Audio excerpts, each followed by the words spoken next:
first by telling you a little bit about myself, just so that you're going to know who's standing up in front of you. I am the supplemental instruction supervisor for Bowling Green State University. I am a graduate assistant, and this was the assistantship I was handed. So far, so good. I am a second-year master student, so this is my last semester that I'll be doing SI, and I'm very sad about that. When I started and took over for the position of the supervisor, we started out with 11 SI leaders and offered to 4 classes. Over the course of the last 2 years, we have gone from the 11 to 24 SI leaders, and we now offer for 11 classes. And by classes, I mean the actual class, multiple sections. We do have the sciences and some of the humanities things, and then we also offer to 2 coordinated math courses in multiple sections of those. We average roughly about 331 students per week at this point. For this semester, I didn't go back and do any of the other stuff for the old ones, but next semester I know we're going to be adding some new courses too and sort of expanding to be even greater. So far it has been well received, so we're kind of happy with that. Okay, so this is sort of going to piggyback on the last session for those of you who were in it with us. I tell my SI leaders that they're not instructors, they're not TAs, and they're not tutors. These are very distinctive differences between us as SI leaders and the rest of these people. The way I like to present it to my SI leaders is instructors and TAs at minimum are making 4 times what you are. Why on earth would you do their job? Like, why would you stand up and re-lecture, and why would you go through and grade their papers, and all of those things if you are making a quarter of what they do? Make them work. What I do tell them that they are, your peer facilitators, you're there to make sure that the students are getting it, and most importantly, you're helping the students help themselves to learn the material. We have a lot of issues in the past that we've sort of dealt with from a math perspective, with it's just so much easier just to tutor them in this sort of practice idea. So we've sort of revamped that in our program and have turned them into SI leaders for math versus math tutors that thought they were doing SI, for lack of a better way to put it. Okay, what we focus on in these sessions is learning styles that every single activity that you do in each one of your sessions should in some way, shape, or form deal with at least one. If you can, get them all in, but if not, at least one of them. You're giving the students the information on how to learn the content, not just re-lecturing the content. If lectures worked for these students, they wouldn't need you. Most students, like I tell our SI leaders, most students these days are so plugged in, for lack of a better way to put it, that I find that the attention span of most students is that of maybe a little higher than a gnat. So you really need to give them something different. Putting them through the same sort of lecture all over again in your SI sessions, you're going to get the same result from your session as they did from the class in general. They're not getting it that way. So what we do is we implement a lot of different tools in our SI sessions. A lot of our students use YouTube because they're nice short clips for the most part. A lot of times you can find really great things in every single topic, and the students will pay attention. Weird like that. We create situations in our SI sessions where they can teach each other. Again, I tell my SI leaders, if you're talking more than your students are, you're doing your job the wrong way. Your students should be the ones that are discussing and helping out the other students.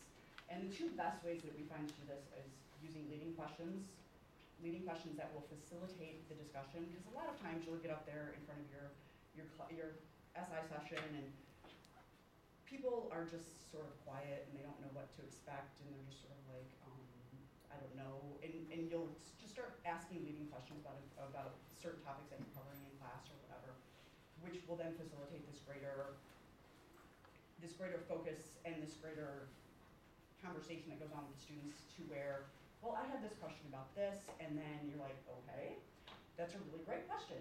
So the next thing that we have them do is redirecting questions. I tell them this is like the most important thing that they could ever do in their SI session, because that continually makes it not about them as the SI leader, but makes it about the students, and makes the students have to figure this stuff out on their own.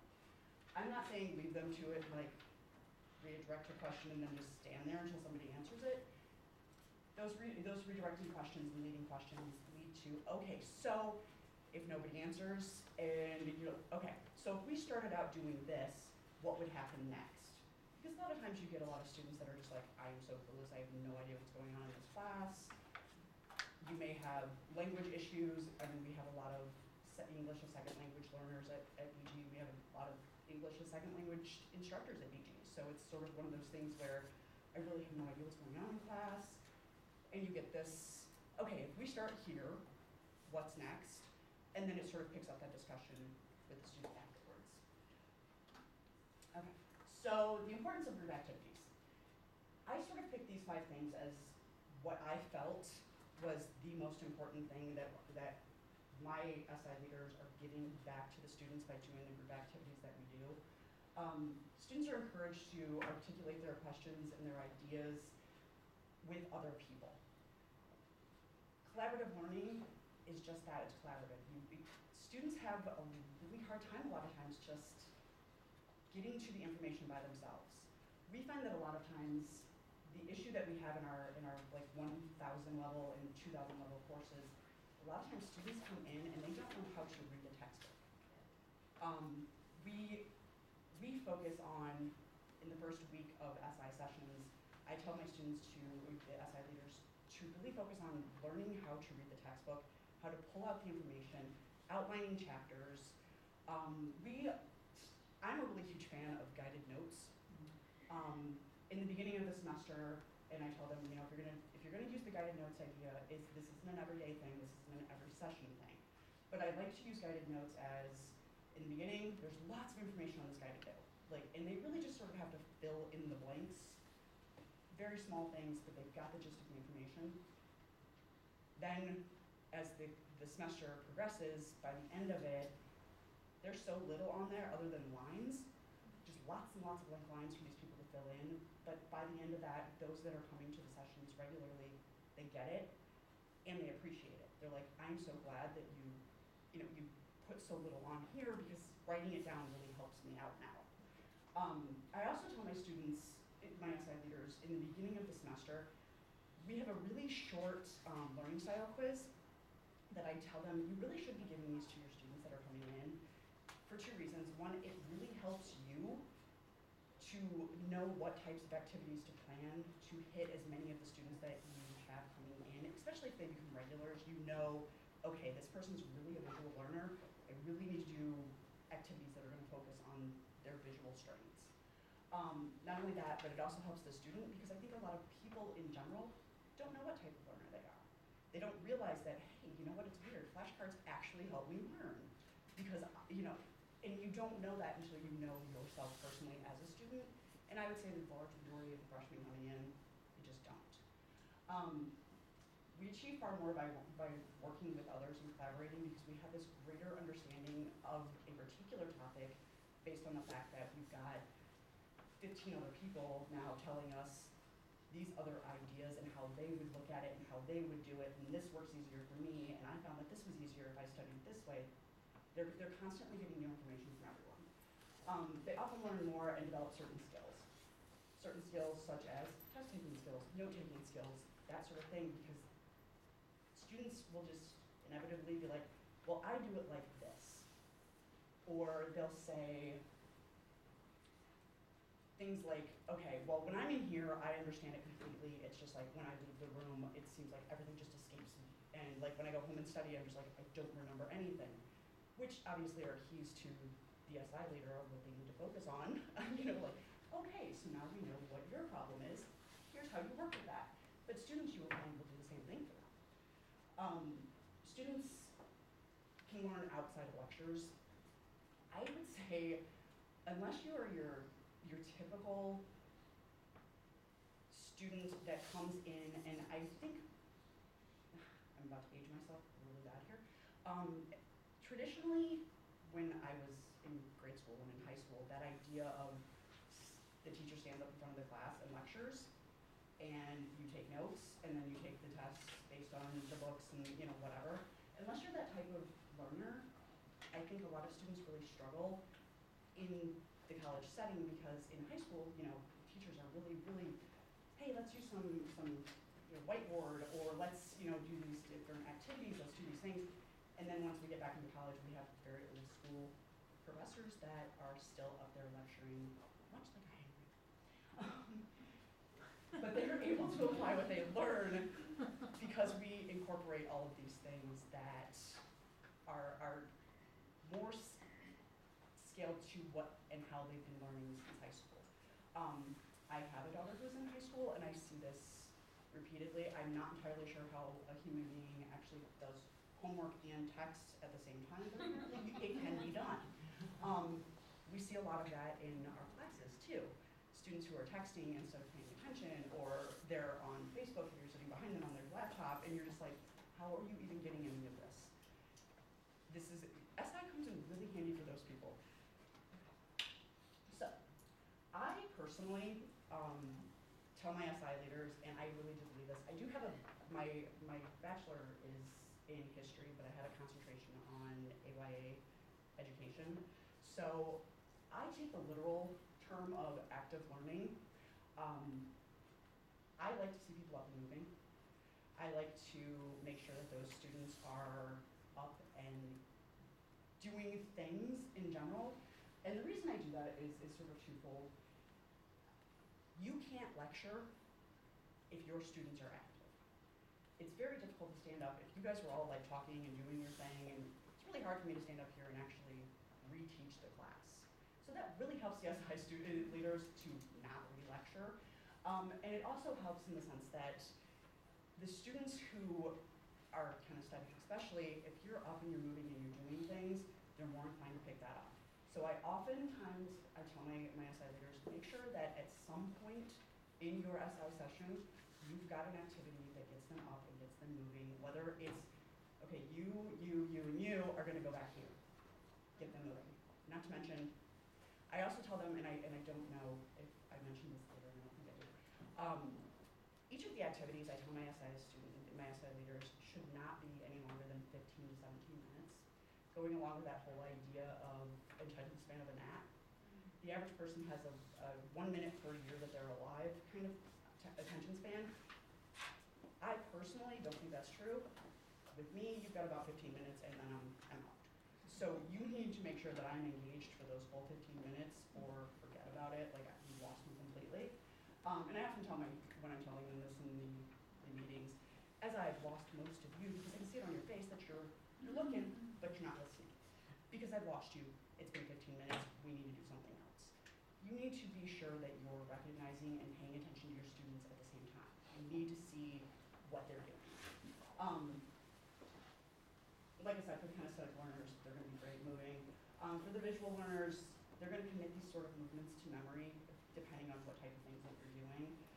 I know for myself, I am that sort of traditional, but I'm also more of a visual learner, so I know when I'm watching these things go down, like, okay, so when I'm back doing the test, I'm like, I know we went over this in this SI session, and so-and-so was doing this, okay, and it comes back to you in this sort of strange memory way.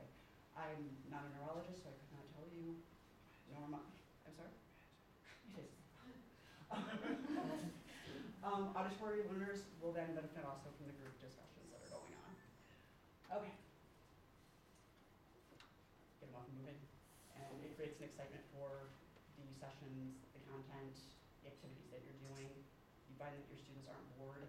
And you will also find that the more activities that you do from the very beginning, the greater numbers that arrive because students talk and they're like, so I went to this session, the study session thing. They may not even have any concept of what SI is, but we were doing this game and this happened. And there was like, playing games, like that's weird, but okay. And then it just sort of picks up like, now I've got to see this go on. We have one SI leader that is really good at this. One semester he created this SI points, and I'm like, entirely sure what an SI point is, but I'm really interested to see what it is. I'm like, so what do they get for these SI points? He's like, it just started out as a joke, and then it sort of evolved, and now he buys them dinner for whoever at the end of the semester has the most SI points. Like, okay. However, he went from having, 3 or 4 people in his session to having 8 or 9 every session. Clearly something's working. Food, I tell them every time, candy, food, whatever, this is a motivator. It's weird, but it's true. And unfortunately, I didn't bring any today, so I apologize. Okay. So you've got them in groups. And you think everything should be going swell because, well, I've got them in groups. Just because they're in there doesn't mean that they're working. You've got to, as the SI leader, make sure that you're walking around, going to these different groups, making sure that you're paying attention to what the students are doing. Because I know for myself, like I will go in and I will do evaluations twice a semester for my students. And if they're in groups and say the SI leader's over here helping this group, but this group's already done, the conversations going on here are not related to anything going on with anybody else. So you've got to make sure that you're keeping everybody on track and keeping them focused and making sure that those people are moving faster than, say, this other group, they have something to do and they can move on. You also need to, and this I stress, choose activities that are incredibly relevant and that are fun. Nobody wants to sit there and do the same thing over and over and over again. You really need to have variety. You need to make sure that your students aren't just, and I tell them this all the time, it's really easy, because we're creatures of habit, to always just hand out a worksheet, or always do guided notes, or always do these things. While they're useful, students get bored. So you need to make things varied. Anybody have any questions so far? I don't know. If you're going to use them correctly. What they must do is they must be able to apply the content to every activity. You need to make sure that they are promoting ways of learning, and you need to be able to check their understanding in either a formal or informal assessment, whether it's just asking them questions out loud or if they're in these groups, double checking and going over the work, that sort of thing. And most importantly, and I think we forget to do this a lot, you need to praise them for their efforts. Students who are that feel encouraged are more likely to attend your sessions, and they're more likely to keep coming back because they don't feel as if you're just there to judge them in any way. Things that you don't want to do, don't just play games for something to do, just to fill time or whatever. Make sure that there's a purpose behind what you're planning, and make sure that the students aren't just sitting there. Get them up, get them moving, get them doing something, and make sure that every single person in your SI session is participating in one way or another. There are a lot of times that we have students that are just really quiet, and they're just those shy people who just sort of sit back and don't want to talk to anybody or do anything. There are ways to get them involved without making them actually talk. Make sure that you know your students well enough to do that. Okay. I kind of already brushed over on this, so I'm going to kind of go through it very quickly. SI math and regular SI, that's what I call them. I keep them segregated in some weird way because it's easier for us to deal with it. I have roughly an equal number of both, so we just I run 2 weekly meetings. It's just much, much easier because I don't have half the class looking at me like, or half the SI leaders looking at me like, oh my God, why are we discussing this? And the other half then all active, and then switching it didn't work. So I separated them. They are separate, they're different. It's not just about practice. SI for math gives you the opportunity to have the students come in who are typically looking for just tutoring, and then you can give them these tools that create steps. I stress the importance of, especially with math, I'm not a math person. I've said this to my SI leaders repeatedly. I have no idea what you're doing. If I never have to take another math class again, awesome. I promise to never be more than like a foot away from a calculator. If that'll help, I don't know. I'm never touching it. With this, it gives them the easy step-by-step process that tells them not only the how, but the why they're doing it. This is, I think, where most people have a disconnect with math, is that they know what it looks like, they just don't know why they're doing it. It's just because I was told to do it that way. So SI for us for math, it offers that extra push of, here's why you're doing it too, so that we can check for the understanding also. Okay, so how to effectively run groups. I stress that picking groups for them is so important because typically when SI people start coming regularly, they sort of create this friendship or their friends will come with them. Generally, not always, but generally, if you've got a group of people who are sitting next to each other, it's because they're roughly equal in their knowledge and ability in the subject, and they feel comfortable with that. And nobody wants to be grouped with a person who doesn't know what they're doing. Everybody wants to be with a person who knows, because typically what will happen is that student will then tell them how to do it. So pick the groups for them, make sure that all your learning styles are addressed, and tell the students the purpose of the activity. That's super important. If it's not relevant to them, they're not gonna get anything out of it. They're just gonna look at you like, why am I playing Jeopardy? Like, I don't understand. So the simple answer to that is, we're gonna do this review game, we're gonna play it like Jeopardy. There's candy at the end, there's your motivation. You know, so do it that way. Like I said, reward your students for the effort, and that doesn't always have to be physical reward.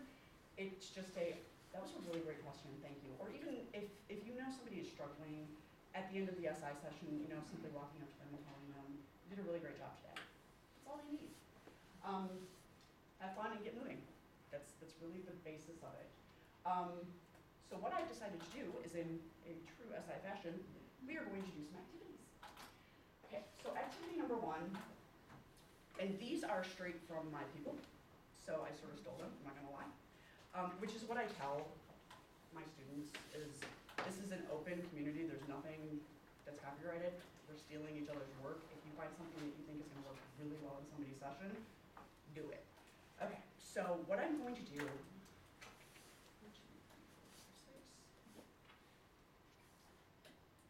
okay, if I can get you into groups of 2, I think that'll work.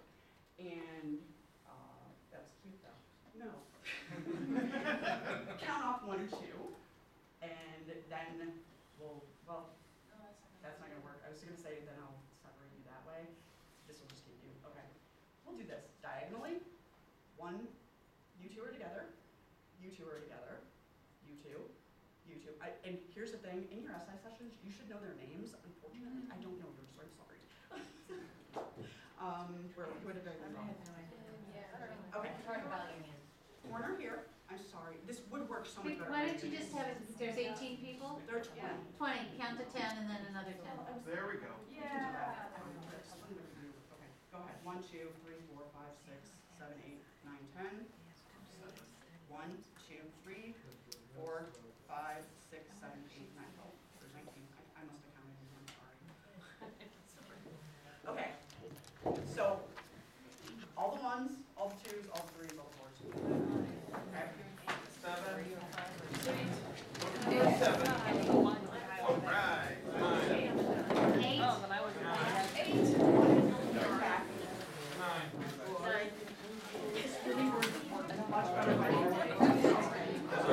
Whoever doesn't have a partner, you can find out. We're high sale. We're not here 2, you're 3, you're 4, now we're 4, you're 5. I'm fortunate. I'm a 5.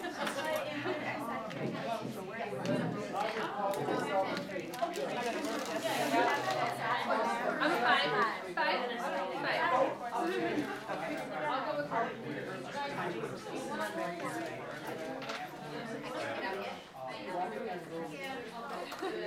I'll save the spot for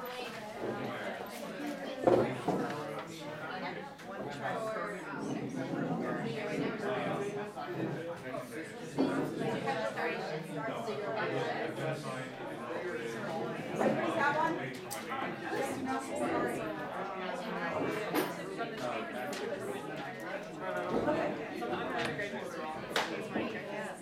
Okay, we are limited on time, so we are going to get started with this. Directions are up here, but always tell your students what to do, obviously. So what this is, these are called alpha boxes.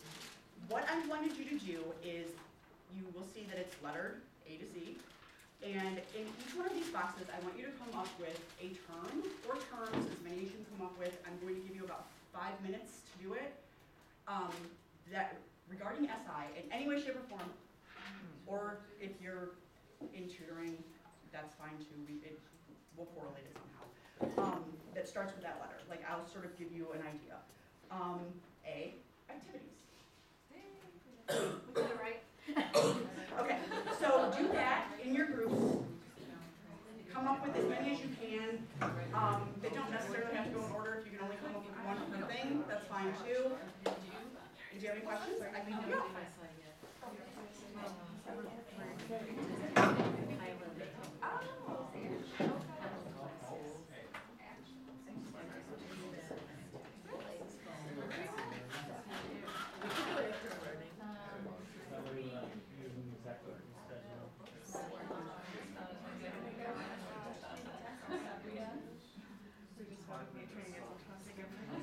What's this? Zone of. Oh, I don't know that. It might not be exactly that. Okay, but the zone is what? Then? So, in middle school, like, so if you would target this, like, where student is capable of doing this right now. And then there's like the outside of the Oh, school. so the potential. Okay, I get it. Approximate, okay. Okay. I was gonna say rotate.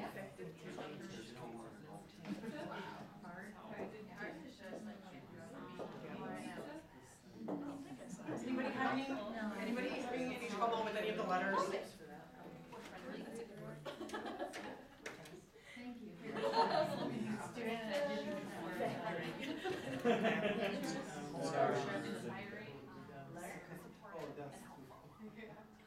Their listening skills. I was gonna say the correlation between the textbook and literature. What?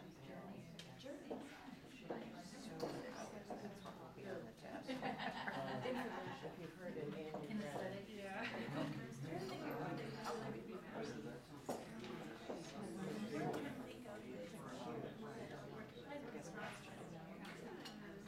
Questioning technique. Like, it starts with.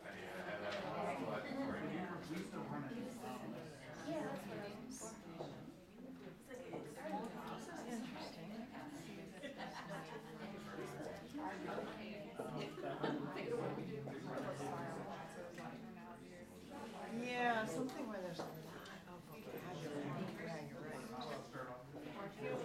Even if it's not with an alphabet, like, I know, like, even dictionary day, Okay, you have about 1 more minute. Just get as much as you can. This isn't real. This isn't real. Won't be posted on this, you'll be okay.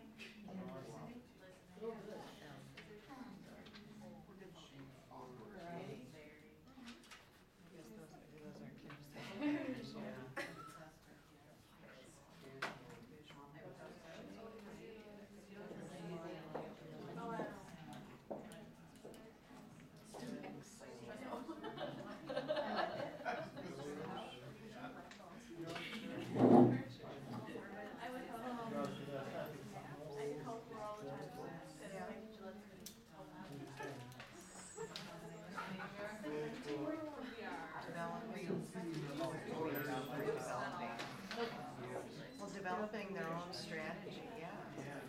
Leadership. Okay, Student study strategy. we're gonna go ahead and For them. what we're gonna do with these is we're going to make a concept map. For me personally, this is not gonna be any fun for me to look at. I'm a very organized, like, give me stuff in very neat and orderly fashion and I'm good to go. However, this seems to work really well in a lot of our classes and people really seem to like doing this. What we're gonna do is we're gonna make a concept map using your terms. So what I want, one person from each group, we're gonna sort of do this quickly. So you're gonna be A, you have an A. Does anybody not have any letters? Let's do that and we'll just knock those out really quick. X, Y, Z. That one's a little tougher, but do fun. Do it. I mean, you spelling is important. Yeah. Starts with X. I use YouTube. So, okay, so what I'm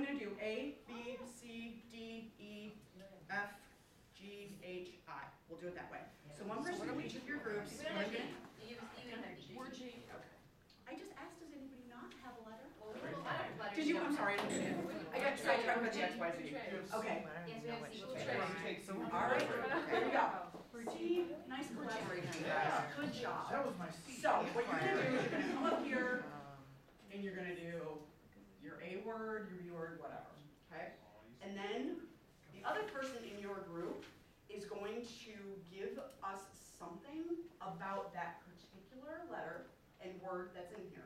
So sort of a characteristic of, typically what you would do in your session would be, so here's the concept, give me something that relates to this, define it, whatever the case may be. Does that make sense? Okay, so let's have A's come up. So A, you're going to put in here, and then you're gonna come off here, and give me something that goes with it. Okay? Yes? All right.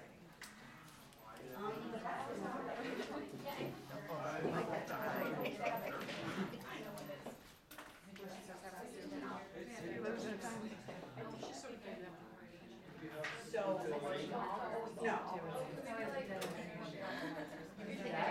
Something that, yeah, something that relates to individual. Typically what you would do with this, Sort of, like you say. All right. Especially more complex. focus. Okay, so basically what you would do with this is you're going, if none of you have ever worked with a concept map, basically what she's doing is she's putting a type of activity that they would use. Okay? So what you would do in your classroom with your SI is you would break off of this, okay, so what is something about St. Clair Share? What is some, and you can go as far as the students want to go with the allotted amount of time, obviously. So now, B will come up. Is this making sense? Okay. Some people look very confused, so I need to make sure. So you're gonna draw off of your SI, a B. So let's do B, C, and D. Like you can all do it all at the same time. So C and D. C and D. Oh. I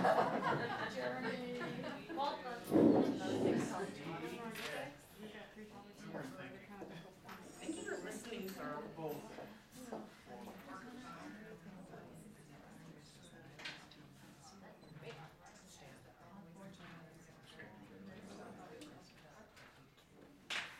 That they become such independent. And then in the end, once we've got this whole gigantic thing filled out, Don't worry, you'll always have a job because there will be new your ones. students should be along those same lines doing this on their own.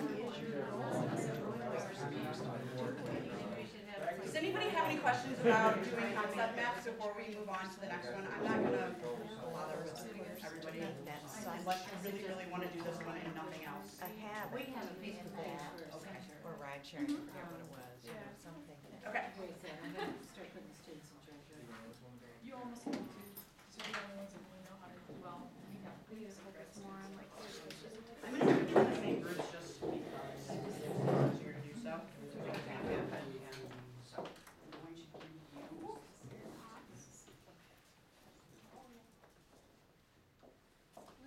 This is something that one of our SI leaders for sociology did around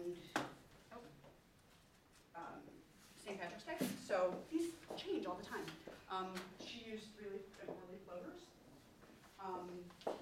It seems like it would be slightly childish in this weird sort of way, but students really respond to things that you wouldn't typically think of as I'm a college student, I'm too cool for this. We all like to be kids.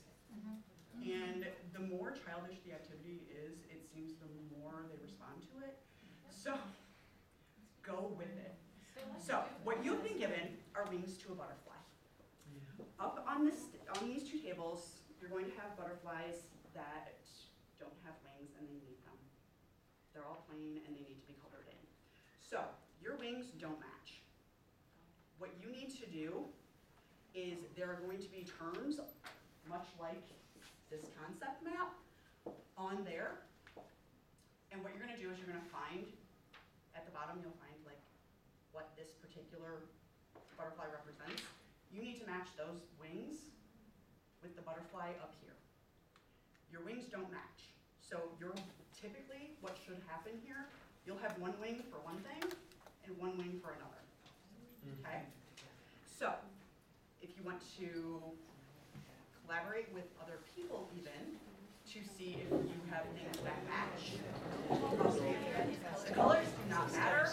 They're all random. Yeah. Does anyone have study skills? And I'm going to give you about 5 minutes, so let's get as many of them as we can done, and then I have one more activity for you. Let's try. Well, looking for a right leg. Go with that first. I got a left, and we don't need a butterfly leg.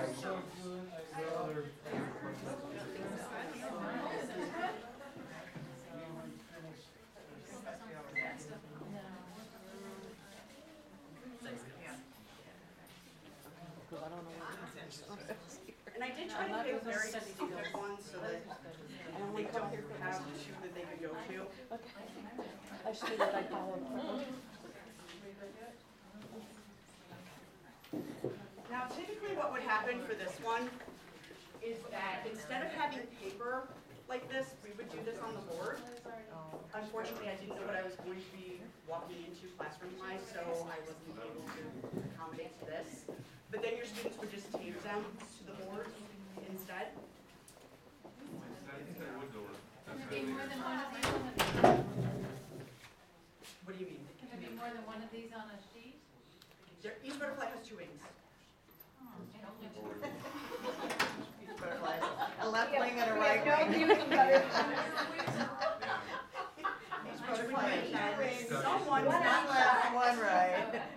So, the one that you think is right, and where it goes. No, we No, want no, both no. on the same line. Don't be pulling out your marker and color. Yeah. Okay, I will tell you, Encouraging. I would say. I will tell you, and I will tell you that yours might not. But that might be group activities. Yeah, we got DOL activities. Full game group discussion. Yeah, that is something we do as a group. You are going.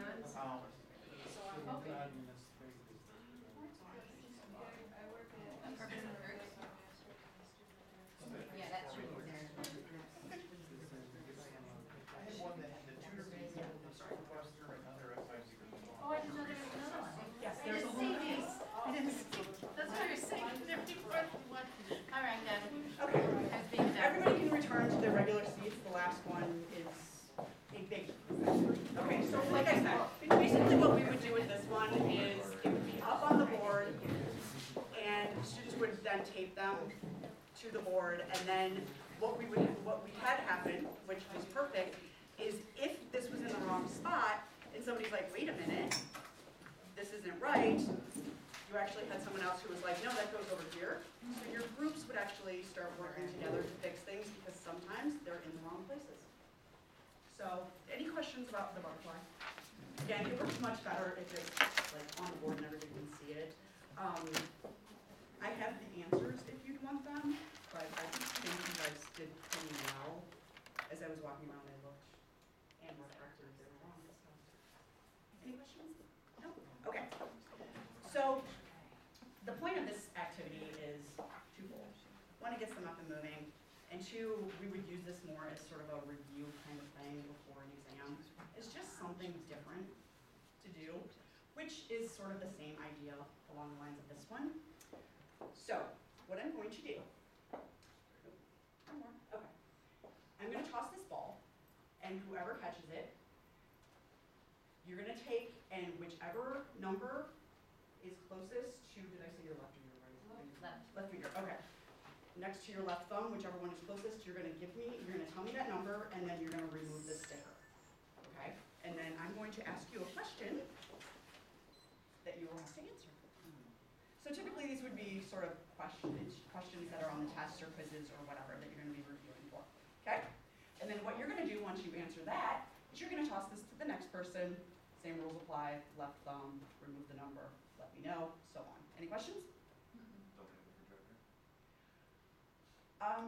That's not necessarily a question, but we'll go with it. I'm totally kidding, yes. Be careful not to destroy any equipment. Okay, so, we'll, well, okay, rule, you can't duck. You must answer a question. Totally. Well, it's coming towards my face, I didn't know. Arms up. Do you not know how to catch a ball? Wrong question. I had two. Two, okay. So just, you can remove that and just put the number aside, that's okay. Okay, the SI program has students who succeed traditionally in difficult courses that help other students complete these courses. What type of support used in SI, like what is the type of support that we call this that's used in SI? Please repeat the question. Yeah. Okay. What is the type of support used in SI? SI program has students who succeeded in traditionally difficult classes that are there to help the other students that are academically. So what type of support is that? Yes. You're not supposed to say it out loud if you're not, but this is okay, because this is mostly review. If she doesn't get it right, then we would open it up to somebody else, but you sort of need to let them work it through. Okay? Go ahead and toss it to whoever. Whomever. One, okay. In 1973, an academic support model developed by Dr. Martin at the University of Missouri, Kansas City, that used peer assisted study sessions to improve student retention and success within the targeted historically difficult courses. What was this model of support? Bingo.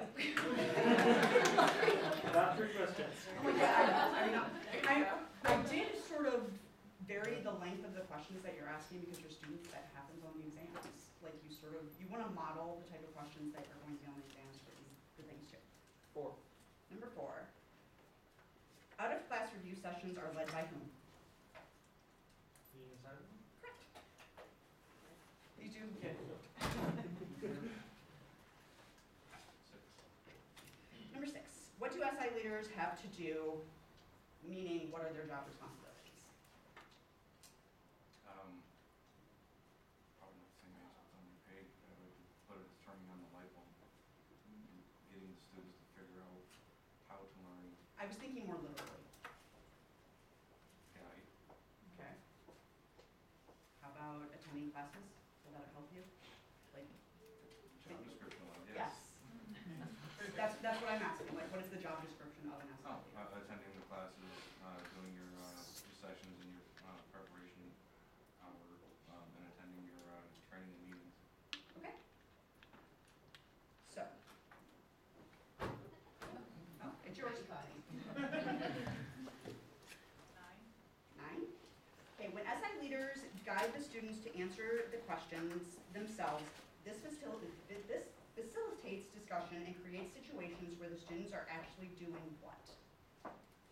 Themselves? I did not think anybody would actually say that, but yes, thank you. I had it answered 2 different ways because I figured nobody would catch that. What did she say? Helping other students to help themselves.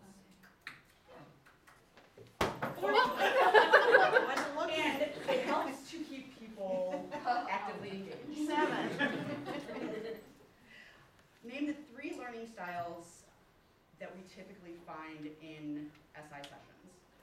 I will tell you this, I don't necessarily deal with the reading writing based on the fact that that seems traditional in most students that are coming to SI.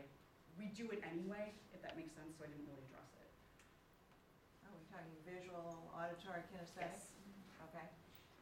Heads up then, everyone's in front of me. Somebody has to I get got it. it. Oh.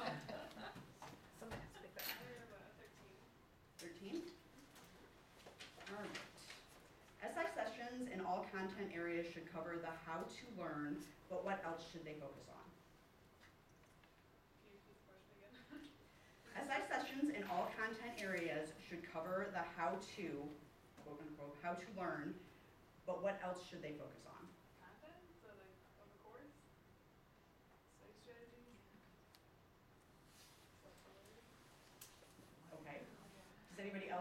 remember the PowerPoint? Why? Thank you. Yes, the why. This allows you to put the concepts into real life terms for the students and making the content actually relevant to them. If you're telling them why, especially in like science courses and things like that, I tell them oftentimes, use real world experiences. Like, okay, so if I got this motor, and if you have access to a motor and